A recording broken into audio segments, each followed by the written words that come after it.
नमस्कार दोस्तों, आज हम बात करेंगे नेपाल की, जहां पर विरोध आग की तरह जल रहा है। ये कोई साधारण विरोध नहीं है, ये एक पीढ़ी का गुस्सा है। जेन जी जो सालों से भ्रष्टाचार, बेरोजगारी और सरकारी दमन से उबल पड़ा है। नेपाल हमारा पड़ोसी देश है जो हिमालय की गोद में बसा हुआ, वो आज फिर से राजनीतिक अस्थिरता के चक्रव्यूह में फंस गया है। प्रधानमंत्री केपी शर्मा ओली का इस्तीफा, संसद में आग, नेताओं के घरों पर हमले, ये सब कुछ ही दिनों में हो गया। लेकिन सवाल ये है, ऐसा क्यों हुआ? इसके पीछे की जड़ें क्या है? नेपाल को समझने के लिए सबसे पहले हमें उसके इतिहास को समझना होगा। ये कहानी शुरू होती है 18वीं सदी से, जब नेपाल एकीकृत देश नहीं था। छोटे छोटे रजवाड़े, रियासतें और गोरखा जैसे कबीले आपस में लड़ते थे। फिर एक नायक आता है, उसका नाम था पृथ्वी नारायण शाह। सन 1768 में वो नेपाल की सभी रियासतों को एकजुट करता है और एक आधुनिक नेपाल की नींव रखता है। ये एक हिंदू राजतंत्र था जिसे शाह वंश ने 240 सालों तक चलाया। क्या आप जानते हैं, नेपाल कभी भी ब्रिटिश साम्राज्य गुलाम नहीं बना। अपने आप में उनके लिए एक गर्व की बात है। नेपाल ने अपनी आजादी को संभाल कर रखा। गोरखा सैनिकों की वीरता की कहानियां पूरी दुनिया में मशहूर है। लेकिन इस राजतंत्र शासन के पीछे कई सारी समस्याएं थी। 19वीं शताब्दी में राणा शासन सत्ता को हथिया लिया। राणा परिवार ने राजाओं को कठपुतली बनाकर 100 सालों तक शासन किया और इस दौरान नेपाल आर्थिक सामाजिक रूप से पूरी तरह पिछड़ गया। शिक्षा, स्वास्थ्य और बुनियादी ढांचे में कमी हुई। आम जनता के लिए राजा और राणा बस नाम के लिए थे। फिर 1950 में एक बड़ा बदलाव आया। भारत आजाद हो चुका था और नेपाल में भी लोकतंत्र की हवा चल रही थी। 1950 में भारत और नेपाल की एक मित्र संधि होती है, जिसने खुली सीमा और व्यापार को बढ़ावा दिया। लेकिन यही संधि आज विवाद का कारण। नेपाल इसे असमान मानता है क्योंकि भारत का प्रभाव उसकी अर्थव्यवस्था और राजनीति पर बढ़ता गया। और फिर 1951 में राणा शासन खत्म हुआ और राजा त्रिभुवन लोकतंत्र की शुरुआत करता है। लेकिन ये लोकतंत्र पूरी तरह अधूरा। 1960 में राजा महेंद्र ने सत्ता को अपने हाथ में ले ली और पंचायत व्यवस्था की शुरुआत की। ये एक तरह से निर्देशित लोकतंत्र था। और फिर 1990 में जन आंदोलन हुआ। लोग सड़कों पर उतरे और राजा वीरेंद्र को संवैधानिक राजतंत्र स्वीकार करना पड़ा। नेपाल में पहली बार सही मायने में लोकतांत्रिक सरकार बनी। लेकिन ये शांति ज्यादा दिन नहीं टिकी। 1996 में नेपाल में माओवादी विद्रोह शुरू होता है। ये नेपाल के इतिहास का सबसे खूनी दौर था। माओवादियों ने गांवों से शुरू करके सरकार के खिलाफ गुरिल्ला युद्ध छेड़ा। उनका नारा था समानता, गरीबी का खात्मा। लेकिन नतीजा 10 साल में 17,000 से ज्यादा मौतें हुई, लाखों लोग विस्थापित हो गए और पूरी की पूरी अर्थव्यवस्था चौपट हो गई। और 2001 में नेपाल में एक और त्रासदी होती, शाही नरसंहार। राजा वीरेंद्र और उसका पूरा परिवार काठमांडू के नारायणती महल में मारा जाता है। आधिकारिक तौर पर कहा जाता है उनके बेटे दीपेंद्र ने ये सब किया और ये सब करने के बाद वो आत्महत्या कर लेता है। लेकिन साजिश के सिद्धांत आज भी है। और इसके बाद राजा बनते ज्ञानेंद्र, वीरेंद्र के भाई। लेकिन ज्ञानेंद्र ने 2005 में सत्ता हथिया ली और लोकतंत्र को खत्म कर दिया। और ये सब होने के बाद जनता फिर भड़की। 2006 में दूसरा जन आंदोलन हुआ। माओवादी और 7 राजनीतिक दलों ने मिलकर राजा को घुटने टेकने पर मजबूर कर दिया। 2008 में नेपाल ने इतिहास रचा। राजतंत्र खत्म हुआ, नेपाल गणतंत्र बना। राजा ज्ञानेंद्र को नारायणहिती महल को छोड़ना पड़ा। लेकिन दोस्तों, क्या ये नेपाल गणतंत्र जनता की उम्मीदों पर खरा उतरेगा? 2008 से अब तक नेपाल में 14 प्रधानमंत्री बदले जा चुके हैं। कोई भी प्रधानमंत्री अब तक अपना 5 साल का कार्यकाल पूरा नहीं कर सका, क्योंकि नेपाल की राजनीति गठबंधनों का खेल है। Nepali Congress, community party of Nepal और माओवादी दोनों के बीच सत्ता की खींचतान चलती रहती है। केपी शर्मा ओली, शेर बहादुर देउबा, पुष्प कमल दहाल, ये नाम बार बार घूमते हैं। बदला, लेकिन जनता के लिए कुछ नहीं बदला। गरीबी, बेरोजगारी और भ्रष्टाचार वहीं के वहीं। 2015 में नेपाल के इतिहास में एक और अहम मोड़ आता है। 2015 का भूकंप। इस भूकंप में 9,000 मौतें, लाखों बेघर, नेपाल की पूरी अर्थव्यवस्था डगमगा गई। और फिर उसी साल भारत के साथ आर्थिक नाकाबंदी विवाद। नेपाल ने दावा किया भारत ने सीमा को बंद कर दी है, क्योंकि नेपाल का नया संविधान मधेसी समुदाय के हितों की अनदेखी करता था। इसने नेपाल को चीन की ओर धकेला। चीन के BRI, belt and road initiative, उसके अंदर नेपाल शामिल होता। वहाँ की जनता से रेल सड़क के वादे किए जाते हैं। लेकिन ये बैलेंस भारत और चीन के बीच अब टूट रहा था और यही आज के संकट की नींव है। नेपाल का इतिहास हमें बताता है ये देश बदलाव का गवाह रहा है। नेपाल का शासन हमेशा बदलते रहा है, कभी राजतंत्र, लोकतंत्र, गणतंत्र, लेकिन इस हर बदलाव ने जनता की उम्मीदों को तोड़ी है। राजा गए, नेता आए, लेकिन सिस्टम वहीं का वहीं रहा। लोग बेरोजगार रहे, वहीं पर गरीबी, बेरोजगारी सब वहीं रहा, उसमें कुछ बदलाव नहीं किया गया। और यही वो गुस्सा है जो आज सड़कों पर दिख रहा है। अब हम बात करते हैं नेपाल की इस वर्तमान संकट की। नेपाल की आबादी 3 करोड़ है, लेकिन प्रति व्यक्ति आय सिर्फ $1400 सालाना। विश्व बैंक के मुताबिक नेपाल दक्षिण एशिया में सबसे गरीब देशों में से एक है। वहाँ की युवा बेरोजगारी 20% से ज्यादा है। नेपाल की जीडीपी का 30% हिस्सा रेमिटेंस से आता है। रेमिटेंस मतलब नेपाल के लाखों लोग मलेशिया, कतर, सऊदी अरब जैसे देशों में मजदूरी करते हैं। नेपाल के एक माइग्रेंट वर्कर की कहानी सुनो।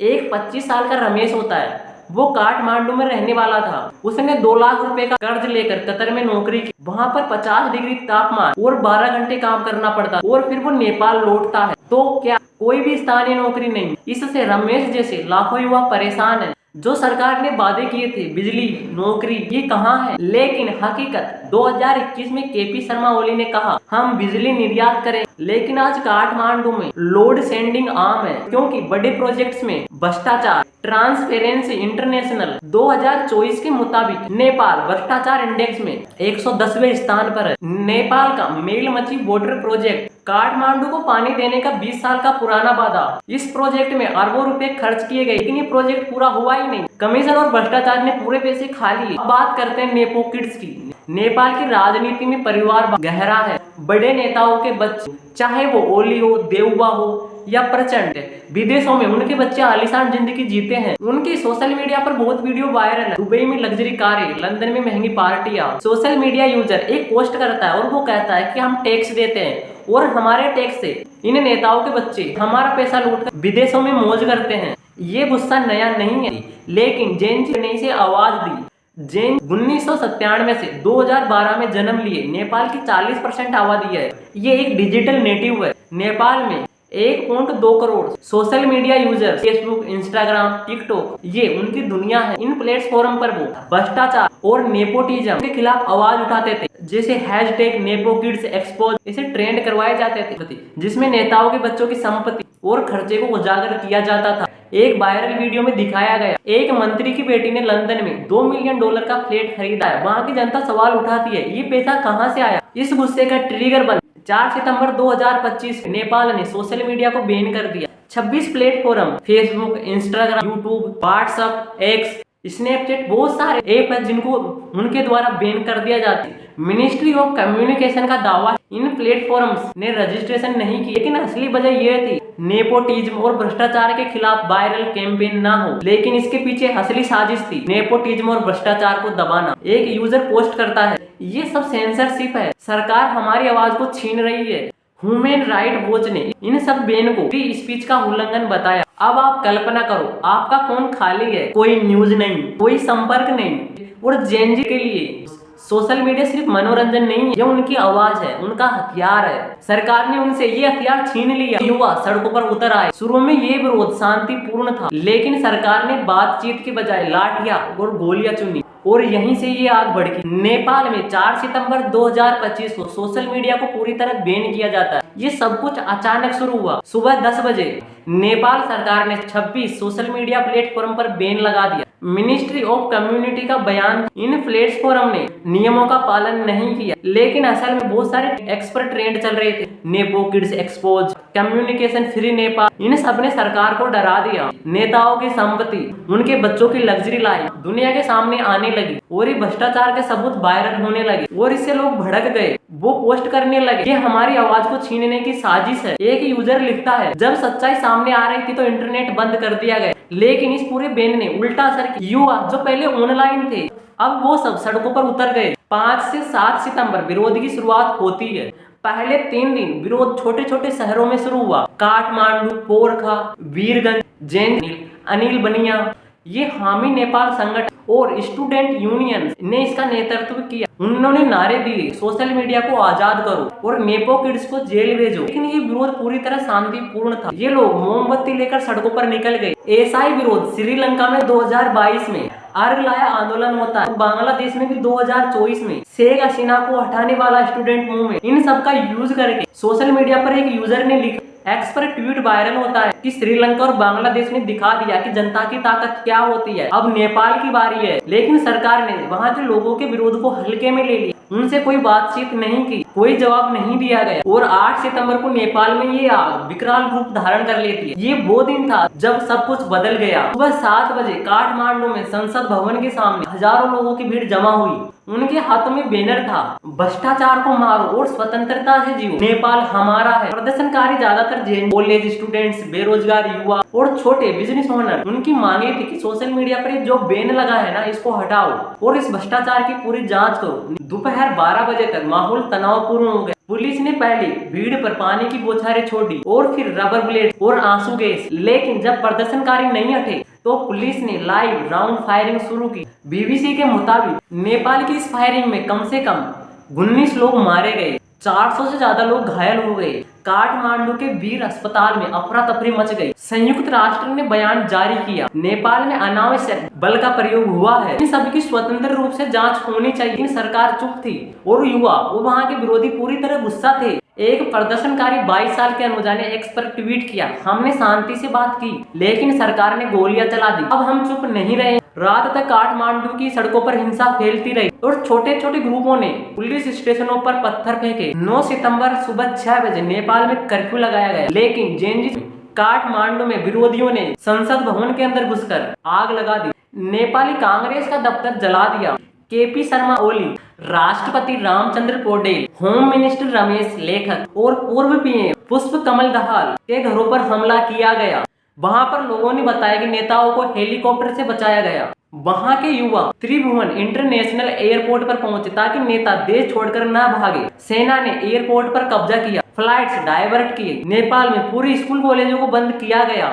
सेना के चीफ ने अपील की, शांति रखो। और दोपहर को नेपाल के प्रधानमंत्री केपी शर्मा ओली ने इस्तीफा दिया और कहा संविधान के अनुसार समाधान होगा। लेकिन हिंसा नहीं रुकी। काठमांडू में धुआं, सड़कों पर जलते टायर। इस मूवमेंट को अब जेएनजी मूवमेंट कहा जा रहा था। इसका चेहरा बालेन शाह, काठमांडू के मेयर जो इंडिपेंडेंट है और वो युवाओं का समर्थन करते हैं।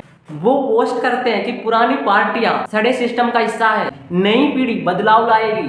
काठमांडू की एक टीचर ममता थापा, उन्होंने कहा ये बच्चे सही है लेकिन हिंसा गलत है, सरकार को इनकी बात सुननी चाहिए। वीरगंज में एक दुकानदार, हमारा बिजनेस पूरी तरह ठप है लेकिन ये सभी युवा सही मुद्दा उठा रहे। नेपाल की अर्थव्यवस्था बहुत ही छोटी है। एशियन डेवलपमेंट बैंक ADB 2025 की रिपोर्ट के मुताबिक नेपाल का GDP 4.4% बढ़ने की उम्मीद थी, लेकिन ये सब ग्रोथ सिर्फ कागजी थी। 20% से ज्यादा युवा बेरोजगार है।